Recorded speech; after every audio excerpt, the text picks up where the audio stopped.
on CNBC TV 18. This is TV 18 and you're watching CNBC TV 18.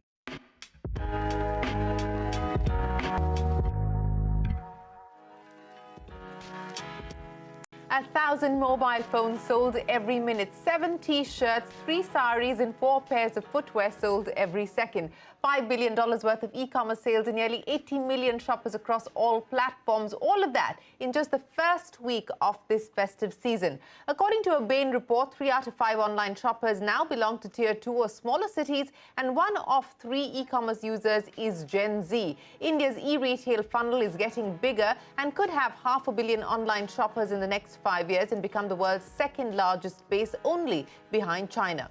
Also propelled by the D2C revolution, India's e-commerce market could triple in size from $50 billion in 2022 to $150 billion by 2027, according to the Bain report. The report also says e-commerce in India is well into its third phase of evolution, one that's being driven by small-towners who are big fans of Reels and the Gen Z who are reportedly spending 8 hours online every day. No wonder that Amazon and Flipkart have embraced live commerce and organized an army of influencers for their great festive season sales this year. E-commerce 3.0 is no longer just click and order, it's more immersive. Flipkart is entering the metaverse with Flipverse. Why not? 1 out of 4 buyers on its platform is using the virtual try-on feature before ordering a makeup product. Social commerce, live commerce, quick commerce, new rules of the retail game are being written by brands hoping to catch new consumers online. Hello and welcome. I'm Shireen Bhan. You're watching Young Turks, India's longest-running show on startups and entrepreneurship. And joining me now to talk about e-commerce 3.0 is Manan, Bhasin, partner at Bain Company, and Kanwaljit Singh, the founder and managing partner of Fireside Ventures, a big investor in many of India's D2C brands. Manan, Kanwal, many thanks for joining us here on the program. Manan, let's start by talking to you. I just rattled off a bunch of numbers that give us the size and scale of the opportunity as well as the headroom and the runway for growth. But what's different about e-commerce 3.0 and the way that it's being adopted and the way that it's playing out? Super. Thank you, Shireen, for having me. So as you said, the e-tail itself has matured vastly over the last decade or so that we've been tracking this. We've seen 3 phases of growth. Pre-2015 was very much a phase of cautious early adoption. You saw mobiles to be the predominant category. The e-commerce was very much restricted to metro tier 1 cities. Phase 2 of growth was between 2015 and 2020. This is the growth phase. This is an area where tier 2 cities really took on, and you saw a rapid kind of expansion of e-commerce, not just from like horizontal such as Flipkart and Amazon, but also the advent of vertical players. Phase 3 is really a new, or COVID-19, I would say, has ushered us into this era of growth. And this is an era of innovation, in my opinion. And there are 3 hallmarks of this phase, which have become amply apparent over the last 18 months or so. The first one is a micro-segmentation of consumers. You increasingly have consumers not just coming from metro tier 1 cities, but also from tier 2 cities, tier 3 cities. You have a lot of consumers coming from low middle income groups. You've got a lot of consumers coming from Gen Z. Now, these are all different consumers. They want discrete, their behavior is discrete, and it's incumbent upon platforms as well as brands to cater to these different consumers differently. The second big hallmark is the idea of different business models, and a lot of platforms are coming up with ideas such as social commerce, video and live streaming, quick commerce, direct to consumer. All of this is becoming much more important. And then finally, it's an era of technology. It's you touched upon it briefly, but this is all of these platforms are really going to use and utilize technology very strategically to deliver a bespoke customer experience to consumers. Several important aspects that you raised there, including, of course, micro-segmentation, which we are starting to see play out in a much more evolved fashion in the market today. Of course, different business models as well. And what more brands can leverage in terms of technology, what more platforms can do by way of leveraging technology. Incidentally, not a particularly great day for companies like Meta, which have taken a hammering on account of poor numbers. But Kanwal, let's address the issues that Manan was just talking about the evolution, the deepening of the market. The funnel is getting deeper. That is very evident. That's very clear. As someone who's been tracking, observing and participating in this story for a decade now, what to your mind stands out as the biggest difference this time? So, I think the depth of the market, like you called it, is really the most interesting factor. It's not occasional shopping. It's not, shopping for the, one-off kind of items. We are seeing people start now almost adopting digital first for everything that they consume. And it's expanding into even services, into solutions. So I think a way of life has changed, and COVID really was the main, I would say, reason why that happened so quickly, and none of us anticipated that. Second thing that has happened is that because the penetration is going into small town India, it is truly becoming access game, which earlier was not even available to these consumers. And that is a big change in terms of, because in the urban India, at least, there was a choice to shop from online or offline, and it was more a matter of convenience. But in small town India, rural India, it is actually becoming the only way of life. And as consumers aspire for better, as they aspire for more, it's becoming even more evident that they will probably go digital first. And that really is what excites us. I think the only caveat I would add, Shireen, is that you have to design the business models and the brand narratives for the right audiences. Like Manan said, if you're talking of micro segmentation, what worked for an urban millennial consumer in a big town metro will not work for a small town consumer. So you have to think through the narrative, the brand positioning, you have to think through the size of the SKUs, you have to think through price points. So that is really what brands have to start thinking about. And I think that probably is the next shift and change we will see going forward. That's very important, and I want to get Manan to comment on that. Manan, as Kanwal was pointing out, that is the transition we are yet to make. This is an opportunity that's opened up. It's an opportunity that has been accelerated on the back of the pandemic. But what works in Delhi, Bombay, Bangalore may not necessarily work in the smaller cities and the smaller towns. When you talk about micro-segmentation, and a lot has been said about the likes of Meesho and so on and so forth, are we starting to see business models reorient themselves or orient themselves to cater to these micro segments, to cater to these new niches, so to speak? Absolutely. I think this is most certainly happening, right? Like, I think if you look at the last 5-6 years or so, Tier 2 has been a very critical component of India's e-retail story. As you rightly said, 60% of online shoppers hail from Tier 2 or smaller cities.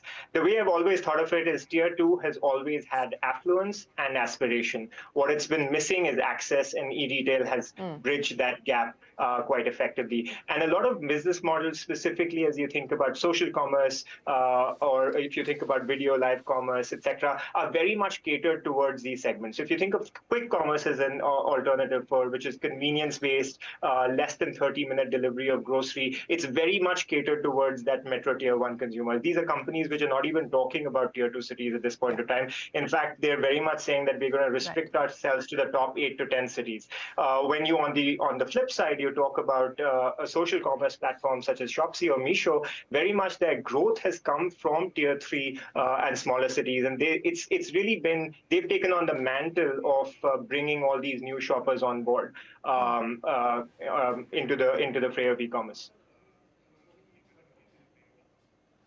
Yeah, and we're seeing that playing out at least for companies like Meesho, etc. But Kanwal, I want to come back to you. While we are talking about the digital first opportunity and the way that brands are attacking this space, but one thing is also evident, and many of the brands that you're invested in have been talking about, while they're acquiring customers online, they also need to service them offline. So this phygital hybrid model, and in its many shapes and avatars, playing out What is the interesting aspects of that? Because, you know, whether you talk to a Mama Earth or you talk to Nykaa, while we saw this big move towards digital adoption, it brought down the rate, the acquisition rates as far as customers were concerned, especially through the course of the pandemic. We saw burn coming down, but now everyone's talking about offline expansion. How are you seeing this play itself out?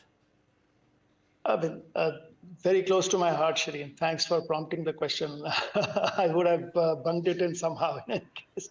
So, you know, what worked, like Manan said, over the last 10 years was this emergence of the digital infrastructure and therefore the opportunity to build digital first brands. I think the next decade is going to be all about omnichannel. And that is really what excites us the most, because there is a certain cadence and certain rhythm to how online first brands will work. But eventually, India is still going to be 90+ % shopping offline. And the way the brands have to visualize or reimagine their entire channel strategy has to be very different than, say, traditional companies like Unilever or Nestle or Dabur or ITC. And what we are starting to see is that infrastructure coming through. So there are new age distribution companies which are using technology to almost demand forecast and cater to a certain type of offline distribution. And we are seeing that trend becoming bigger and bigger across not just urban India, but even going into small town India. We are seeing logistics, warehousing, last mile, dark store, so many innovations happening in the infrastructure. And ultimately, it will be a combination. So, you know, if you go back to the basics, Shireen, we are talking about brands, we are talking about how consumers engage with brands. The choice of channel should be where consumer wants it, not where the brands want to position themselves. So I think that is the most interesting phase that we are entering into. And, you know, if we can crack that narrative and that business model with the omni-channel play, we can see significantly large brands coming out of India in a big way. So when we talk about the economics of it, how challenging is it going to be able to work, operate sustainably and profitably in this digital or omni-channel environment? No, so, you know, actually it is very interesting. What we have seen even in the early, you know, signs of for the last few years is that the brand is getting built on online digital channels. So consumers are engaging with the brand more actively. They are working on social media. They are engaging with the brand on various different digital media channels. But they are looking for the products across different distribution points, including offline. So in one sense, the benefit of the work that brands are doing on the online channels are actually percolating into demand generation at the offline. So that's one big, I would say, a challenge which is addressed.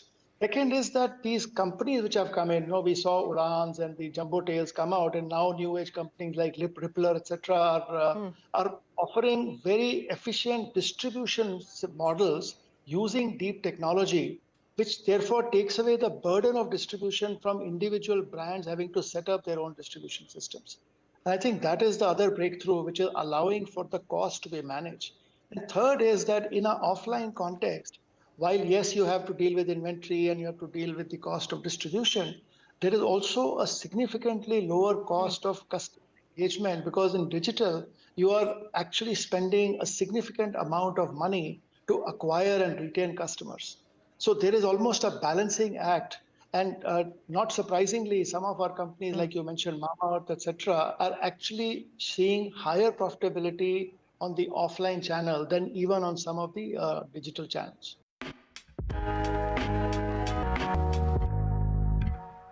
You know, Kamal, I want to talk about the D2C opportunity as well as the D2C challenge. And I know that this is something that you are very closely focused on. Again, all kinds of numbers about the size of the opportunity, you know, whether it's a Bernstein report, which talks about the D2C market touching about $100 billion by 2025, or a KPMG study, which talks about India being home to more than 800 D2C brands as of 2021. You're invested in many of the companies that are in the news and the companies that are making headlines. What do you see as the key challenges in an environment where inflation is starting to impact discretionary spends, where funding is starting to slow down, and there is a certain degree of commoditization in the market at this point in time?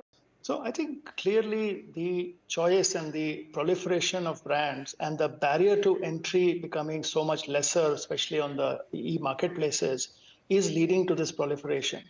And I would argue that, it's a very good, almost like a wake-up call for our industry or the D2C space to go back to the fundamentals.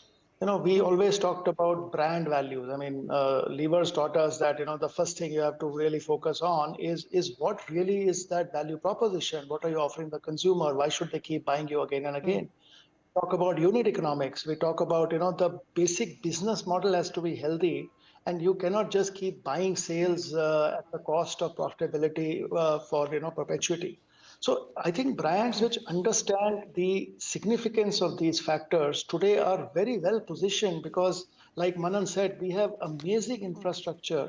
We have a very, very demanding and a consumer base across all these segments, which is looking for choices, which has never had that opportunity to consume across so many different categories. So the demand side, I think, is phenomenally active and very, very interesting for brands today. It is how you design your business model and how you think about the basics and the foundations right. I think that's where we need to focus on. And it's also incumbent on people like us who are helping these brands find their place under the sun to really deliver on some of these aspects. Because if you get caught up in this narrative of saying let me grow at any cost and profitability will follow, I think that's a really recipe for disaster, if you ask me.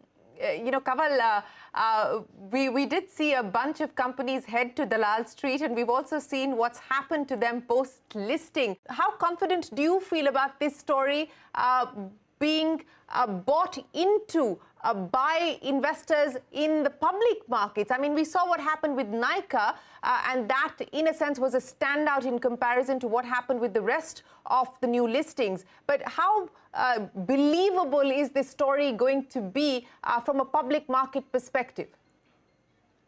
So again, Shireen, the fundamental has to be what is the foundation of the business. You look at three IPOs that happened in the consumer space: Maneuver, Go Colors, and Campus. And all three of them were received very well. In fact, the last I checked, all three of them have actually grown beyond their listing price and doing extremely well on the bourses. So clearly, if you are creating value and if you are offering something which is of value and differentiation to the consumer, the markets are responding.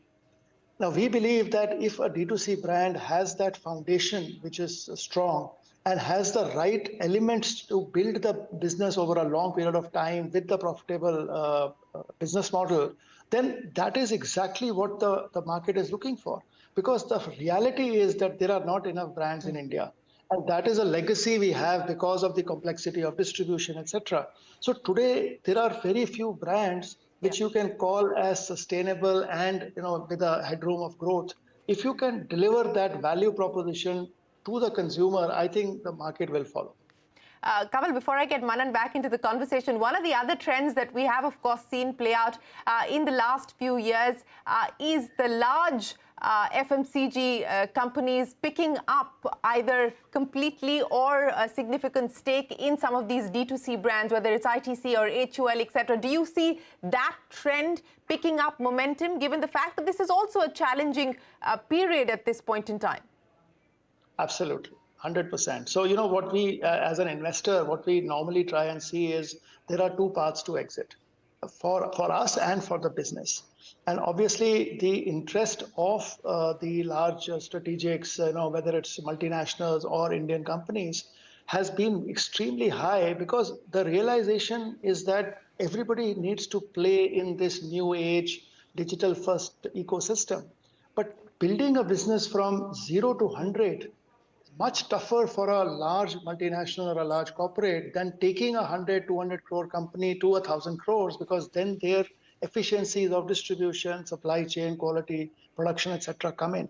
So it's a very natural opportunity for both, whether you see all the recent announcements that have happened, whether it was Marico, whether it was Wipro, whether it was recently Dabur, made an announcement a couple of days back. So we do see that, there is a very natural tendency from.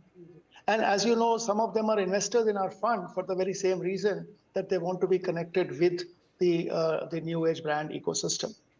Manan, I'll address this question to you and then come to Kanwal, but let me start by asking you, since you're talking about micro-segmentation in terms of markets, let's also talk about categories which are nascent at this point in time, which you believe are likely to grow further. Where are the opportunities, the sort of untapped potential? Yep. Absolutely. I think the penetration headroom is massive across categories is the first thing I would say. And then which means even the mature categories also continue to have more penetration headroom when you compare it versus relatively mature markets such as US and China. But there are high frequency categories which are frequently bought by consumers which have not still taken off in as big a way, right? Like, so fashion is still 10% penetration in India. Grocery is sub 1% penetration in India. So in our view, mobiles, large appliances, electronics has contributed about 45 to 50% of the market up until 2022. The salience of this category is going to come down, and what we'll see is fashion, general merchandise, and grocery is going to together account for about 2/3 of the market come 2027. Yeah, Kanwal, I want you to build on that. Whether it's mobile phones, beauty, cosmetics, fashion, these are categories which have built themselves out in India. Indian brands, digitally native, digitally first brands building themselves out. What excites you? You talked about how this is going to be a market where we see a combination of both products and services, the solutions take off. Interesting things where we're seeing companies like Boat, for example, make their presence felt in the consumer space, not in a solutions way, but in a product way. Where do you believe we're going to see the next wave of innovation, brand building? Sure. So, one almost like a horizontal mega theme, which was also a big positive coming out of the COVID pandemic, was the focus on health and wellness. And I think what we have started seeing is across the board, across different customer segmentation, there is a growing desire and almost concern about what you consume in every form and fashion. Whether it is what you put inside your body, what you put on your body, the kind of clothes you wear, the kind of house you live in.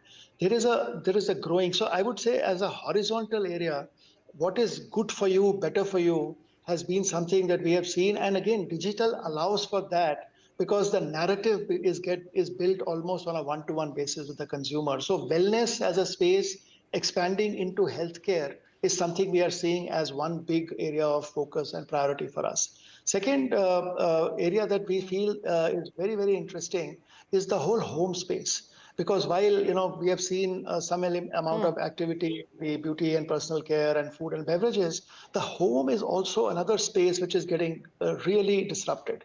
Whether it was work from home, whether it was the desire of the new generation to buy and home proud, as we call it.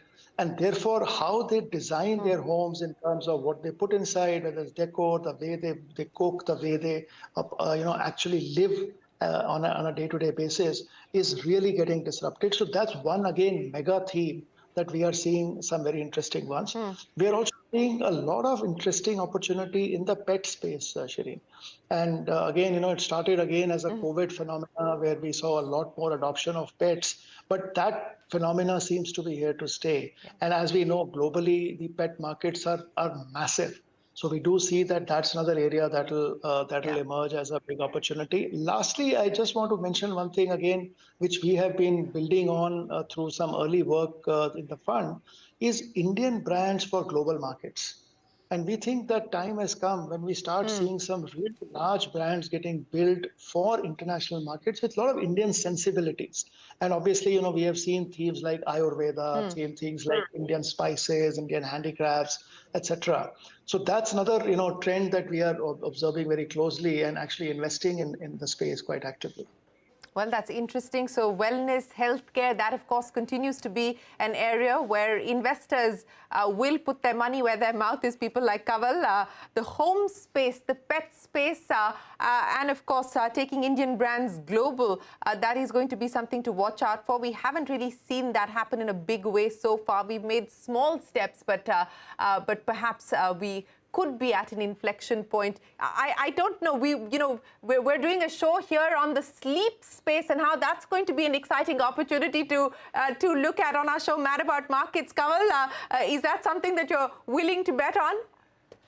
Oh, we already have bet on it.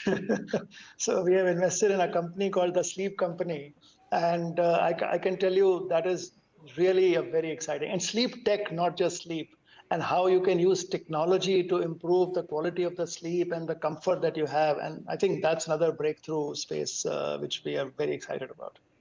Okay, gentlemen, we could have continued this conversation to talk about more of the breakthrough ideas that we're seeing take off in the market, but we've run out of time this evening. We will have you back with us to talk more. But for today, Manan, Bhasin, Kanwaljit Singh, always a pleasure. Many thanks for joining us here on this edition of Young Turks.